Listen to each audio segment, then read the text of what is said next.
Hello friends, मैं हूं सन्मय प्रकाश और आपका स्वागत है सरकारी जॉब न्यूज के करंट अफेयर्स वीडियो में। और ये है वीकली करंट अफेयर्स। पिछले एक सप्ताह के तमाम जो भी कंटेंट है उनको संक्षेप में आपको बताएंगे। 3 जनवरी के 4th वीक के तमाम कंटेंट हैं, एक एक करके चलते हैं सब पर। और ये इस वीडियो में हम लोग टॉपिक वाइज कंटेंट लेते हैं। ओके, तो शुरू करते हैं। और हाँ, आपको बताऊं, पिछले सप्ताह जिन लोगों ने ऐप पर वीकली करंट अफेयर्स का टेस्ट दिया था उन सबके ये रिजल्ट है। टॉप 10 जो हैं वो मैं आपको बताऊं एक बार। तो फर्स्ट स्थान पर है आदर्श, सेकंड पे ममता, थर्ड स्थान पर है सुधीर कुमार, फोर्थ स्थान पर है सुधांशु कुमार, फिफ्थ स्थान पर है विशाल ठाकुर, सिक्स्थ स्थान पर है रॉबिन, बबली मिश्रा सेवेंथ पे हैं, चंदन कुमार पाठक ये 8th पोजीशन पे हैं, रुपेश यादव 9th पोजीशन पे और राहुल दुग्गल ये 10th पोजीशन पे हैं। हजारों स्टूडेंट ने ये मॉक टेस्ट दिया था वीकली करंट अफेयर्स का सरकारी जॉब न्यूज़ के ऐप पर, जिन लोगों ने मेंबरशिप लिया हुआ है उन लोगों ने, और उसका ये रिजल्ट है। तो टॉप 10 जो है उन सबको बधाई हो। और सबसे ज़्यादा आदर्श जिन्होंने पहला स्थान प्राप्त किया। ये कैसे काउंट हुआ है देखिए, जिन्होंने वैसे तो आप देख रहे हैं सबने तमाम जो टॉप 10 हैं उन सब ने सारे सवालों के सही जवाब दिए हैं, लेकिन सबसे कम वक्त लगाया है 3 मिनट 30 सेकंड का, 3 मिनट 30 सेकंड का आदर्श ने। बधाई हो आपको। चलिए अब शुरू करते हैं वीकली करंट अफेयर्स। और सबसे पहले राजनीति केंद्र राज्यों के जो फैसले हैं उन सबसे रिलेटेड एक क्वेश्चन लेते हैं, फिर अलग अलग टॉपिक पे चलेंगे। तो क्वेश्चन होगा, केंद्र सरकार ने किस भाषा को 9वीं भारतीय शास्त्रीय भाषा का दर्जा देने का ऐलान किया है? आंसर होगा फारसी। ओके, फारसी। देखिए, आधिकारिक तौर पर भारतीय संविधान की 8वीं अनुसूची में अब तक 6 शास्त्रीय भाषाओं की पहचान की गई थी। उनमें तमिल, तेलुगु, संस्कृत, कन्नड़, मलयालम और उड़िया। और भारत की जो राष्ट्रीय शिक्षा नीति है उसमें 3 और मतलब पाली, प्राकृत को भी संरक्षित करने का ये प्रावधान था, फारसी को भी। लेकिन तो अब क्या है, ये तय कर दी गई है कि 9वीं जो शास्त्रीय भाषा होगी वो फारसी होगी। ठीक है, और इसका ऐलान जनवरी में ईरान के दौरे पर जब विदेश मंत्री एस जयशंकर गए थे तो उसी के दौरान उन्होंने किया ऐलान। अपॉइंटमेंट से रिलेटेड यानी नियुक्ति से रिलेटेड क्वेश्चन। सशस्त्र सीमा बल यानी एसएसबी के नए डायरेक्टर जनरल कौन नियुक्त हुए हैं, कौन बने हैं? आंसर का दलजीत सिंह चौधरी। क्या नाम है? दलजीत सिंह चौधरी। वो 1990 बैच के यूपी कैडर के आईपीएस अधिकारी हैं। ठीक है, तो एसएसबी सीमाओं की सुरक्षा करने का दायित्व होता है उसका। और कहाँ की सुरक्षा करता है? नेपाल और भूटान। और अब आगे बढ़ते हैं, आर्थिक से रिलेटेड टॉपिक लेते हैं। ओके, तो क्वेश्चन होगा, प्राइम मिनिस्टर नरेंद्र मोदी ने फ्रांस के राष्ट्रपति इमैनुअल मैक्रोन के साथ किस शहर के हवा महल में चाय पीने के बाद यूपीआई के जरिए पेमेंट किया? आंसर होगा जयपुर। जयपुर में उन्होंने किया, हवा महल के पास में, उसी के सामने ही। गणतंत्र दिवस की पूर्व संध्या यानी 26 जनवरी को गणतंत्र दिवस, तो 25 जनवरी की देर शाम को प्राइम मिनिस्टर नरेंद्र मोदी और फ्रांस के राष्ट्रपति इमैनुअल मैक्रोन वो एक चाय की दुकान पर गए थे। वो चाय पी और payment prime minister Narendra Modi ने यूपीआई के जरिए किया और वो देख रहे हैं। तो इससे काफ़ी अभिभूत भी हुए, चकित भी हुए कि ये कुछ सेकंड में ये पेमेंट पहुंच जा रहा है दूसरे के पास। अगला क्वेश्चन, किस देश के शेयर बाजार ने पहली बार हांगकांग को पीछे छोड़कर दुनिया के स्टॉक मार्केट में 4था स्थान प्राप्त किया? आंसर का भारत। ठीक है, भारत के लिए ये उपलब्धि है। 22 जनवरी को ये उपलब्धि हासिल हुई। 22 जनवरी को भारत के जो शेयर बाजार हैं उनमें तमाम जितने भी शेयर हैं उन सब की वैल्यू $4.33 ट्रिलियन तक पहुंच गई थी, जबकि हांगकांग शेयर बाजार के तमाम शेयर की जो वैल्यू है वो उससे कम रही। ठीक है, तो इसी वजह से भारत जो है ना वैश्विक स्तर पर 4था सबसे बड़ा इक्विटी बाजार या कहें शेयर बाजार बन गया है। अगला क्वेश्चन, किस डिजिटल वॉलेट व पेमेंट प्लेटफॉर्म ने दुनिया भर में यूपीआई का विस्तार करने के लिए एनपीसीआई इंटरनेशनल के साथ एमओयू साइन किया? आंसर होगा गूगल पे। क्या है? गूगल पे। तो एमओयू में क्या है कि 3 प्रमुख उद्देश्य हैं। एक तो भारत के बाहर जो भी मतलब भारत के यात्री जा रहे हैं वो यूपीआई पेमेंट के जरिए पेमेंट कर सकें, यूपीआई के जरिए विदेश में आसानी से लेन देन हो सके। दूसरी बात है कि यूपीआई जैसे जो डिजिटल भुगतान की जो प्रणाली है वो विदेश में भी वो सपोर्ट करे। ठीक है। तीसरी बात यह है कि यूपीआई इंफ्रास्ट्रक्चर का यूज़ करके देशों के बीच में रेमिटेंस यानी फॉरेन करेंसी प्राप्त करने का एक प्रोसेस भी पूरा हो सके। तो महत्वपूर्ण बात ये रही। अगला क्वेश्चन, फोर्ब्स की रिपोर्ट के अनुसार 2024 में दुनिया की सबसे मजबूत करेंसी कौन सी रही? क्या है इसमें से आंसर सही? आंसर होगा कुवैती दिनार। क्या है? कुवैती दिनार। देखिए, दुनिया में भले ही अमेरिकी डॉलर का प्रभुत्व है, लेकिन आपको जानकर हैरानी होगी कि दुनिया की जो सबसे मजबूत करेंसी है वो नहीं है। सबसे मजबूत जो है ना वो कुवैती दिनार है। ठीक है। और एक बार मैं लिस्ट दिखा देना चाहता हूँ सबकी। ठीक है। नंबर 1 कुवैती दिनार है, सेकंड पे बहरीन दिनार। अच्छा, इससे बगल में ना रुपए में इसका वैल्यू भी मैंने बता दिया। तीसरे पर है ओमानी रियाल, चौथे पे जॉर्डियन दिनार है, पांचवें पे जिब्राल्टर पाउंड, छठे स्थान पे ब्रिटिश पाउंड, सातवें पे कैमन आइलैंड डॉलर, आठवें पे स्विस फ्रैंक, नौवें पर है यूरो और 10th स्थान पर है यूएस डॉलर। टॉप 10 जो मुद्रा है उनमें 10वें पे यूएस डॉलर है, अमेरिकी डॉलर। अगला क्वेश्चन आप डिफेंस से रिलेटेड लेते हैं और पसंद आ रहा हो लाइक बटन दबा दीजिए और शेयर करिए दोस्तों को। क्वेश्चन होगा, cyclone special operation exercise 2024 Bharat और किस देश की फोर्स के बीच में जनवरी फरवरी में आयोजित हुआ है? आंसर होगा मिस्र यानी इजिप्ट। ठीक है। ये 22 जनवरी से 1 फरवरी तक ये आयोजन हो रहा है। ओके। और इसका पहला संस्करण पिछले साल हुआ था 2023 में और दूसरा संस्करण है इस बार। पिछला संस्करण भारत में हुआ था, इस बार वो इजिप्ट में आयोजित किया गया है। ठीक है। इजिप्ट में आयोजित किया गया और भारतीय दल का जो प्रतिनिधित्व है वो पैराशूट रेजिमेंट के सैनिकों ने किया है। मिस्र की बात कर लें, इजिप्ट की, राष्ट्रपति वहाँ के अब्दुल फतह अल सीसी, राजधानी काहिरा है। नेक्स्ट क्वेश्चन लेते हैं। ग्लोबल फायर पावर यानी जीएफपी की सैन्य ताकत रैंकिंग 2024 के अनुसार किस देश के मिलिट्री फोर्स सबसे पावरफुल है? आंसर होगा यूएसए। मुझे लगता है सबको पता होगा, यूएसए। दुनिया भर के जो मिलिट्री देशों के मिलिट्री ताकत है उन सब के रैंकिंग तय करती है एक संस्था है ग्लोबल फायर पावर। तो उसी ने ये रिपोर्ट जारी की है। इससे रिलेटेड अगला क्वेश्चन लेते हैं। ग्लोबल फायर पावर यानी जीएफपी की सैन्य ताकत रैंकिंग 2024 में भारत का क्या स्थान है? इंडिया का पोजीशन क्या है? आंसर को फोर्थ पोजीशन पे है इंडिया। लगातार इंडिया 4th पोजीशन पे है। और देख लीजिए, पहले पे अमेरिका है, दूसरे पे रूस, तीसरे पे चीन और चौथे पे भारत है। ओके। और आपको बताऊं कि 5वें पे वैसे ब्रिटेन था, लेकिन वो अब 6ठे स्थान पे आ गया है। ओके। अच्छा, पड़ोसी देश पाकिस्तान जो है वो 7वें स्थान पे था, वो अब 9वें स्थान पर आ गया है। ओके। तो एक बार फिर बोल दूं, नंबर 1 अमेरिका, सेकंड पे रूस, थर्ड पे चीन, 4th पे भारत, 5th पे दक्षिण कोरिया है, 6th पे यूनाइटेड किंगडम है, 7th पे जापान, 8th पर तुर्की है, 9th पे पाकिस्तान और 10th पर है इटली। अब इवेंट से रिलेटेड क्वेश्चन लेते हैं और सबसे बड़ा इवेंट देश का क्या रहा है? गणतंत्र दिवस, रिपब्लिक डे इवेंट, उससे रिलेटेड क्वेश्चन। 26 जनवरी 2024 को कौन सावां गणतंत्र दिवस आयोजित किया गया? आंसर होगा 75th, 75वां। ठीक है। देखिए, भारत का संविधान लागू हुआ था 26 जनवरी 1950 को और इसी तारीख को गणतंत्र पहला मनाया गया था। और इस बार जो मनाया गया है यानी 1950 में पहली बार मनाया गया था, अभी 2024 में 75वां गणतंत्र दिवस है। और मुख्य समारोह कहाँ पर हुआ? कर्तव्य पथ पर हुआ, जहाँ पर राष्ट्रपति द्रौपदी मुर्मू ने झंडा फहराया, तिरंगा फहराया। यहाँ पर देख रहे हैं आप राष्ट्रपति द्रौपदी मुर्मू।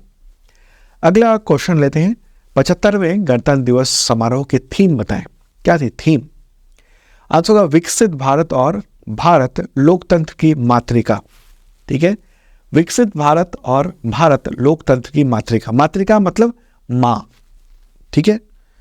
लोकतंत्र की मां, ये था थीम। अगला क्वेश्चन, 75वें गणतंत्र दिवस समारोह के मुख्य अतिथि कौन थे? चीफ गेस्ट कौन रहे? आंसर होगा इसका इमैनुअल मैक्रोन। कौन है वो?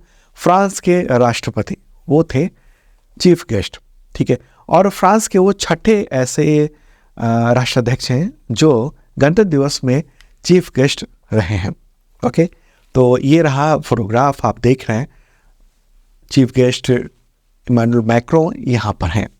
ओके, और इससे पहले यानी पिछले साल 2023 में कौन थे चीफ गेस्ट? तो मिस्र के राष्ट्रपति अब्देल फतह अल सीसी थे, और इस बार इमैनुअल मैक्रों। ठीक है, तो फ्रांस के बारे में बात कर लें, राजधानी पेरिस है, प्रेसिडेंट तो इमैनुअल मैक्रों है, वहाँ के प्राइम मिनिस्टर हैं गैब्रियल अटल, मुद्रा यूरो है। नेक्स्ट क्वेश्चन लेते हैं, कितने वर्षों के बाद 75वें गणतंत्र दिवस समारोह परेड समारोह में घोड़े से खींची जाने वाली ऐतिहासिक बग्घी का इस्तेमाल राष्ट्रपति ने किया? आंसर होगा 40 साल के बाद हुआ है। इससे पहले कब हुआ था? 1984 में हुआ था बग्घी का प्रयोग। ये है बग्घी। ओके, तो राष्ट्रपति द्रौपदी मुर्मू और फ्रांस के राष्ट्रपति इमैनुअल मैक्रों इसी बग्घी पर बैठकर राष्ट्रपति भवन से और कार्यक्रम स्थल यानी कर्तव्य पथ तक पहुंचे थे। इससे पहले गणतंत्र दिवस के दौरान यानी राष्ट्रपति भवन से और कर्तव्य पथ तक आने के लिए मुख्य इवेंट में इस्तेमाल हुआ था 1984 में, और हालांकि उसके बाद जो प्राइम मिनिस्टर उस वक्त ही इंदिरा गांधी की जब हत्या हो गई थी, तो उसी के बाद ये तय कर लिया गया था कि इसका यूज़ नहीं होगा, लेकिन अभी हम लोग देख रहे हुआ है। अच्छा, मीटिंग रिट्रीट जो कार्यक्रम होता है उसमें राष्ट्रपति जरूर पिछले कुछ राष्ट्रपति प्रणब मुखर्जी के से लेकर अभी तक वो इस बग्घी का इस्तेमाल करते हैं, लेकिन मुख्य इवेंट जो 26 जनवरी को होता है उसमें बंद हो गया था। ठीक, अच्छा, ये जो बग्घी है ये वायसराय के समय की है, मतलब अंग्रेजों के समय की है, और भारत को ये टॉस जीत कर मिली थी। भारत और पाकिस्तान ने दावा ठोक दिया था, तो टॉस हुआ था, टॉस में इंडिया को मिली थी बग्घी। अगला क्वेश्चन लेते हैं, 75वें गणतंत्र दिवस समारोह में किस विदेशी सेना ने भी कर्तव्य पथ पर परेड में हिस्सा लिया है? आंसर को फ्रांस की जो सेना है उसके म्यूजिकल बैंड जो है ना, ये म्यूजिक बैंड, उसने ये पार्टिसिपेट किया है, और इस बार ऐसा दूसरी बार है जब फ्रांस की सेना भारत के गणतंत्र दिवस परेड समारोह में शामिल हुई। अच्छा, भारतीय सेना भी वहाँ पर जो फ्रांस का जो राष्ट्रीय आयोजन होता है सबसे बड़ा बेस्टिल डे समारोह, उसमें उस परेड में भी हिस्सा ले चुकी है भारतीय सेना, पिछले साल भी 2023 में भी। अगला क्वेश्चन, 75वें गणतंत्र दिवस पर पहली बार तीनों सेनाओं की ओर से ऑल वुमेन मार्चिंग दस्ते का नेतृत्व किसने किया है? आंसर होगा कैप्टन संध्या। क्या नाम है? कैप्टन संध्या। परेड जब वहाँ पर शुरू हुई थी तो 100 महिलाओं ने शंख, नगाड़े, इन सब अन्य जो पारंपरिक वाद्य यंत्र है उन सब बजाया था, और ये भी हुआ पहली बार कि तीनों सेनाओं की ओर से ऑल वुमेन मार्चिंग कंटीजेंट यानी दस्ते का आयोजन किया गया था, और उसका नेतृत्व किसने किया? उसका नेतृत्व कैप्टन संध्या ने किया है। अगला क्वेश्चन, 75वें गणतंत्र दिवस समारोह में कर्तव्य पथ पर कितने राज्यों, केंद्र शासित प्रदेशों और मंत्रालयों की झांकियों ने हिस्सा लिया है? आंसर होगा 16 राज्य और यूनियन टेरिटरी और 9 मंत्रालय। ठीक है, ये आंसर सही होगा। तो ये 75वां गणतंत्र दिवस समारोह उसमें ये हुआ। अच्छा, कुछ लोग ये सवाल पूछ रहे थे कि जो दिल्ली का करंट अफेयर्स है जिसमें मैंने गणतंत्र दिवस पर काफ़ी डिटेल में बताया हुआ है, यहाँ तो हम थोड़ा शॉर्ट में बोलते हैं, तो कुछ कमेंट थे कि इसमें कौन विजेता रहा उसके बारे में आपने नहीं बताया। देखिए, अभी तक इसके विजेताओं के बारे में फैसला नहीं हुआ है। विजेताओं का फैसला जो है झांकियों के, वो कुछ वक्त के बाद होता है, 2-4 दिनों के बाद इसका डिसीजन हो जाएगा, और फिर जब आएगा डिसीजन तो मैं आपको बताऊंगा कि किस राज्य का या किस यूनियन टेरिटरी का या किस मंत्रालय का या वहाँ की जो झांकी है वो बेस्ट रही है। उत्तर प्रदेश की झांकी ये थी। अब स्पोर्ट्स से रिलेटेड क्वेश्चन लेते हैं, और उससे पहले आपको इन्फॉर्म कर दूं कि अगर आप करंट अफेयर्स की तैयारी करते हैं तो शानदार मौका है, यहाँ पर छूट चल रही है मेंबरशिप प्लान के जरिए। 1 साल तक आपकी करंट अफेयर्स की तैयारी हो पाएगी इसके जरिए, और पिछले 2 साल का कंटेंट भी आपको मिलेगा करंट अफेयर्स का। क्या क्या फ़ायदे हैं इसमें मेंबरशिप प्लान के जरिए?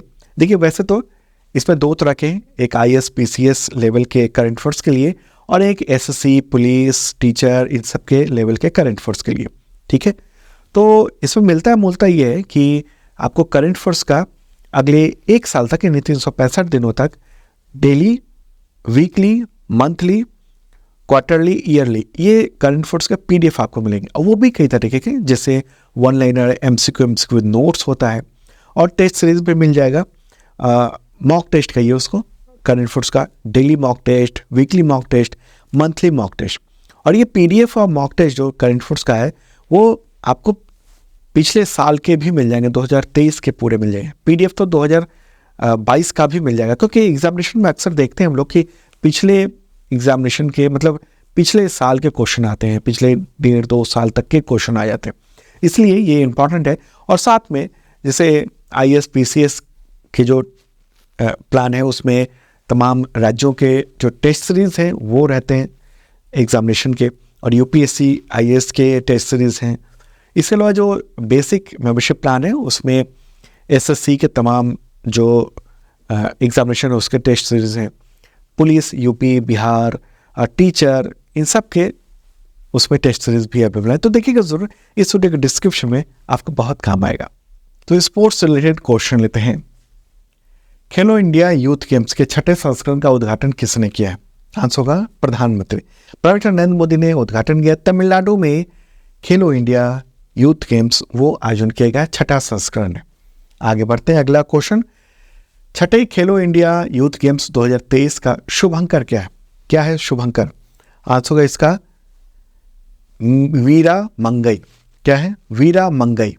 ठीक है, ये अंग्रेजों के खिलाफ लड़ने वाली उस तरफ की यानी दक्षिण भारत में रानी थी, और उन्हीं को लेकर ये शुभंकर बनाया गया है। अगला क्वेश्चन। 6ठे खेलो इंडिया यूथ गेम्स की मेजबानी कौन सा राज्य कर रहा है? पहले ही मैंने बताया आपको, आंसर होगा तमिलनाडु। ठीक है, तमिलनाडु ये कर रहा है। अगला क्वेश्चन लेते हैं। तीसरी बार डकार रैली जीतने वाले उम्रदराज चैंपियन कौन बने हैं? आंसर होगा कार्लोस सेंज। क्या नाम है? Carlos Sainz. तो ये जीत गए हैं। डकार रैली जो है ना वो दुनिया की सबसे कठिन रैली में से एक होता है। उसमें कई श्रेणियां होती है, जैसे मोटर बाइक, क्वाड, कार, हल्के वाहन, ट्रक, ये सब होती है, और ये सबसे बड़ी दुनिया की रैली भी मानी जाती है। साहसिक ये रैली है। 2024 में कहाँ पर आयोजित हुई? सऊदी अरब में आयोजित हुआ था। अब अगला क्वेश्चन लेते हैं, और ये है अवार्ड से रिलेटेड इंपॉर्टेंट क्वेश्चन। क्वेश्चन होगा, राष्ट्रपति ने 2024 में भारत रत्न अवार्ड से किसे सम्मानित करने की घोषणा की है? आंसर होगा कर्पूरी ठाकुर। क्या नाम है? कर्पूरी ठाकुर। तो राष्ट्रपति द्रौपदी मुर्मू ने स्वतंत्रता सेनानी, शिक्षक और राजनीतिज्ञ कर्पूरी ठाकुर को मरणोपरांत ये सम्मान, देश का सबसे बड़ा सम्मान देने का ऐलान किया। देश का सबसे बड़ा सिविलियन सम्मान। तो 23 जनवरी को ये ऐलान किया गया राष्ट्रपति के द्वारा। कर्पूरी ठाकुर 2 बार बिहार के मुख्यमंत्री रह चुके हैं, और 1 बार डिप्टी चीफ मिनिस्टर भी रह चुके हैं, और 24 जनवरी 2024 को उनकी 100वीं जयंती थी। ठीक है, और उनके फैसले इस देश के लिए मिसाल बने थे। पहली बार उन्होंने देश में पिछड़ा वर्ग को आरक्षण दिया था, और बहुत सारे काम उन्होंने किए थे। वो देश के ऐसे पहले मुख्यमंत्री थे जिन्होंने अपने राज्य में 10th तक की यानी मैट्रिक तक की पढ़ाई मुफ्त कर दी थी, और उसी के बाद देश भर में ये हुआ कि स्कूलों की शिक्षा को मुफ्त किया जाए। ठीक है, महत्वपूर्ण बात है। और अब मैं पूरी लिस्ट दिखा देना चाहता हूँ जिनको अब तक सम्मान मिल चुका है। ऐसे 49 लोग हो गए हैं अब कर्पूरी ठाकुर को लेकर। ठीक है, तो ये सब मैंने PDF दे दिया है इस वीडियो के डिस्क्रिप्शन में, चाहे तो आप स्क्रीनशॉट भी ले सकते हैं। ठीक है, टोटल ये 49 संख्या आप देख रहे हैं। ठीक है, इससे पहले प्रणब मुखर्जी को मिला था, उससे पहले भूपेंद्र कुमार हजारिका और नानाजी देशमुख को भी मिल चुका है।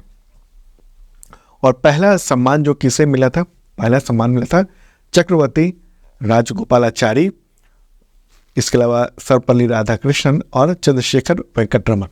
तो इन तीनों को एक साथ मिला था पहली बार सम्मान, भारत रत्न सम्मान। चलिए आगे बढ़ते हैं, अगला क्वेश्चन लेते हैं हम। ठीक है, क्वेश्चन होगा, प्रधानमंत्री राष्ट्रीय बाल पुरस्कार 2024 कितने बच्चों को दिया गया? आंसर होगा 19। ठीक है, क्यों दिया जाता है ये अवार्ड? तो अलग अलग क्षेत्रों में इनोवेशन, एजुकेशनल जो उपलब्धियां हैं, सामाजिक सेवा, इन सब को लेकर ये अवार्ड दिया जाता है। अगला क्वेश्चन लेते हैं, सुभाष चंद्र बोस आपदा प्रबंधन पुरस्कार 2024 के लिए किसे चुना गया? आंसर होगा 60 parachute field hospital, Uttar Pradesh. ठीक है, इसे चुना गया है और गृह मंत्रालय के द्वारा ये अवार्ड की घोषणा की गई है सुभाष चंद्र बोस के 127वें जयंती के अवसर पर। ये जो फील्ड हॉस्पिटल है ना, ये एक पूरा चलता फिरता एक कह दीजिए अस्पताल, मोबाइल कह लीजिए आप। मतलब उसमें जो पूरी टीम है ना, वो कहीं अचानक ज़रूरत पड़ने पर वो एरोप्लेन से वो वहाँ पहुँचता है टीम, और वहाँ हॉस्पिटल खड़ा कर देते हैं। ठीक है, और तमाम सुविधाएं होती हैं। जैसे पिछले साल जो तुर्की और सीरिया में भूकंप आया था भयानक, 7.8 रिक्टर स्केल का, जिसमें करीब 10,000 से ज़्यादा लोगों की मौत हुई थी। उस दौरान ऑपरेशन दोस्त अभियान के तहत ये चिकित्सा प्रदान करने का ये काम किया था इस हॉस्पिटल ने। भारतीय सशस्त्र बलों का एकमात्र हवाई चिकित्सा प्रतिष्ठान है। ठीक है, नेक्स्ट क्वेश्चन लेते हैं, उत्तर प्रदेश सरकार की ओर से किन 2 हस्तियों को उत्तर प्रदेश गौरव सम्मान से सम्मानित किया गया है? आंसर होगा नवीन तिवारी और डॉक्टर ऋतु करिथल। ये 24 जनवरी को ये अवार्ड दिया गया। लखनऊ के डॉक्टर ऋतु करिथल और इसरो में साइंटिस्ट हैं। मंगलयान मिशन में प्रमुख भूमिका निभाई थी उन्होंने, और ये नवीन है, ये उद्यमी है। ठीक है, अगला क्वेश्चन लेते हैं, किस भारतीय खिलाड़ी को ICC T20 international player of the year 2023 चुना गया है? आंसर होगा सूर्य कुमार यादव। ठीक है, अच्छा 2022 में भी मिला था और 2023 के लिए भी उनको ये अवार्ड की घोषणा की गई है। अगला क्वेश्चन, प्रधानमंत्री राष्ट्रीय बाल पुरस्कार 2024 कितने बच्चों को दिया गया है? आंसर होगा इसका 19, टोटल 19 बच्चे हैं उनको ये दिए जाने की घोषणा हुई है। ये पूरी लिस्ट आप देख रहे हैं। ओके, और अब इंडेक्स और सूचकांक से रिलेटेड क्वेश्चन लेते हैं। Annual status of education report यानी असर 2023 के अनुसार देश में 14 से 18 वर्ष के उम्र के कितने बच्चे अंग्रेजी के वाक्य सही से पढ़ नहीं पा रहे हैं? आंसर होगा 43%। ठीक है, तो ये प्रथम NGO है, नॉन गवर्नमेंट ऑर्गेनाइजेशन है, तो उसी ने ये रिपोर्ट जारी की है, सर्वे करवाया। हर साल ये सर्वे करवाता है ये ऑर्गेनाइजेशन। ठीक है, तो उसमें ये है कि 14 साल के 3.9% बच्चे जो हैं उनका स्कूल में एडमिशन नहीं है। 18 साल के 32.6% बच्चों का कहीं भी एडमिशन नहीं है। ठीक है, 31% जो बच्चे हैं वो STEM लेते हैं, यानी साइंस, टेक्नोलॉजी, इंजीनियरिंग और मैथमेटिक्स। अगला क्वेश्चन लेते हैं विज्ञान और रिसर्च से रिलेटेड, साइंस एंड रिसर्च से रिलेटेड क्वेश्चन। चांद पर स्पेसक्राफ्ट की सफल सॉफ्ट लैंडिंग करने वाला 5वां देश कौन बन गया है? आंसर होगा जापान। ठीक है, इससे पहले रूस, चीन, अमेरिका और भारत ये चांद पर सफल लैंडिंग करवा चुके हैं अपने स्पेसक्राफ्ट की। तो जापान के मून मिशन, स्नाइपर कहेंगे उसको, तो उसने 19 जनवरी की देर रात को ये सफल लैंडिंग करवाई है। और अब योजना यानी स्कीम से रिलेटेड इंपॉर्टेंट क्वेश्चन। देश भर में 1 करोड़ घरों पर रूफ टॉप सोलर सिस्टम लगाने के लिए केंद्र सरकार ने किस योजना का ऐलान किया? आंसर होगा प्रधानमंत्री सूर्योदय योजना। क्या है प्रधानमंत्री सूर्योदय योजना? इसके तहत आर्थिक रूप से कमजोर वर्ग के लोगों के घरों पर ये छतों पर सोलर इंस्टॉल कराए जाएंगे और खुद की जो ज़रूरत है बिजली वो तो इस्तेमाल कर पाएंगे और साथ में इलेक्ट्रिसिटी बेचकर कमाई भी कर पाएंगे। ठीक है, डिटेल मैंने डेली के वीडियो में दिया था और PDF में काफ़ी विस्तार में बताया हुआ है इसमें आपके तमाम एग्जामिनेशंस के लिए। अगला क्वेश्चन, बिहार के किस जिले में स्थित श्री राम जानकी मेडिकल कॉलेज अस्पताल का उद्घाटन मुख्यमंत्री नीतीश कुमार ने किया जनवरी 2024 में? आंसर होगा समस्तीपुर में किया है। 500 बेड का ये अस्पताल है और बेड की क्षमता भविष्य में 1000 तक की जा सकती है। MBBS की पढ़ाई यहाँ पर शुरू हो चुकी है। अगला क्वेश्चन, बिहार सरकार ने बिहार आईटी पॉलिसी 2024 को मंजूरी दी। इसके तहत न्यूनतम कितना निवेश करने पर निजी क्षेत्र को 30% पूंजी निवेश सब्सिडी मिलेगी? आंसर का 5 से 30 करोड़ रुपए। कितना? 5 से 30 करोड़ रुपए। और साथ में बिहार में अगर कोई कंपनी खोलता है, फैक्ट्री खोलता है, तो 50% लीज रेंट सब्सिडी भी दिया जाएगा। यानी काफ़ी कुछ किराए का, यानी लीज का जो राशि वो सरकार दे देगी 50% तक, और 25% तक बिजली का खर्च भी सरकार ही वहन करेगी। ये आईटी के क्षेत्र में जो कंपनियां वहां जाएंगी उसके लिए है। बिहार के मुख्यमंत्री हैं नीतीश कुमार। अब विदेश से रिलेटेड कंटेंट लेते हैं। उसमें सबसे पहले पश्चिम एशिया को देखते हैं, यानी मिडिल ईस्ट से रिलेटेड। तो क्वेश्चन होगा, लाल सागर में हमले रोकने में नाकाम होकर अमेरिका ने किस देश से हूतियों को रोकने की गुहार लगाई है? तो इसका आंसर होगा चीन। देखिए, अमेरिका ने चीन से कहा है कि आप ईरान पर दबाव डालो कि उसके जो समर्थन में हूती विद्रोही हैं यमन में, वो लाल सागर में हमले वो कम करें या ना करें। ठीक है, देखिए अमेरिका ने बहुत कोशिश कर ली, अमेरिका ने यमन में बम भी बरसाए, लेकिन उसका कोई फ़ायदा नहीं हुआ। और लगातार अमेरिका, ब्रिटेन और इजराइल, इन सबसे रिलेटेड जितने जहाज हैं उन सब पर हमले लगातार हो रहे हैं। अच्छा, एक स्टूडेंट ने ये सवाल पूछा था, ये कैसे पता चलता है कि ये जो जहाज गुजर रहा है ये उस देश का है? देखिए, इंटरनेशनल ट्रैकिंग वेबसाइट्स हैं, वहाँ सब कुछ पता चल जाता है कि कौन सा जहाज किधर से जा रहा है, किस देश का है, किससे रिलेटेड ये जहाज है। जैसे आपकी बाइक या कार का नंबर होता है ना, आइडेंटिटी होती है, उसी तरह से हर जहाज की आइडेंटिटी होती है और उसकी ट्रैकिंग होती रहती है। तो ऑनलाइन वेबसाइट के ज़रिए भी ये पता लगाया जा सकता है, आप भी पता लगा सकते हैं। ठीक है, अब विदेश से रिलेटेड और भी अन्य क्वेश्चन लेते हैं।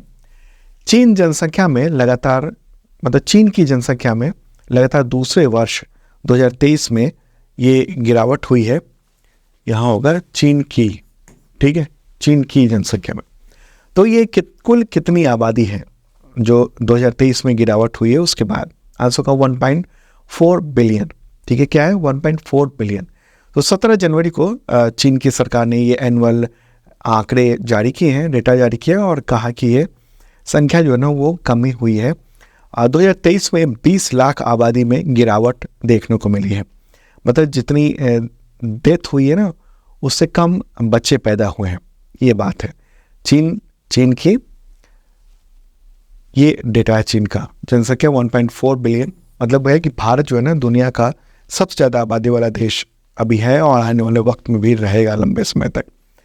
2023 में 11.1 मिलियन मौतें हुई हैं और 9 मिलियन ही जन्म हुआ है। 20 लाख की गिरावट हुई है। ठीक है, 2022 में भी गिरावट हुई थी और 2050 तक चीन की जनसंख्या में जो कमी होगी वो 109 मिलियन तक होगी। चीन के राष्ट्रपति कौन है? Xi Jinping. अगला क्वेश्चन लेते हैं ऐतिहासिक स्थल से रिलेटेड। क्वेश्चन होगा, अयोध्या राम मंदिर में श्री राम लला की प्राण प्रतिष्ठा अनुष्ठान का नेतृत्व किसने किया? मुख्य यजमान कौन थे? आंसर का नरेंद्र मोदी। ठीक है, prime minister Narendra Modi. Okay, तो ये एक ऐतिहासिक स्थल ही हो गया है, तो इसलिए मैंने अलग इस कैटेगरी में डाल दिया है।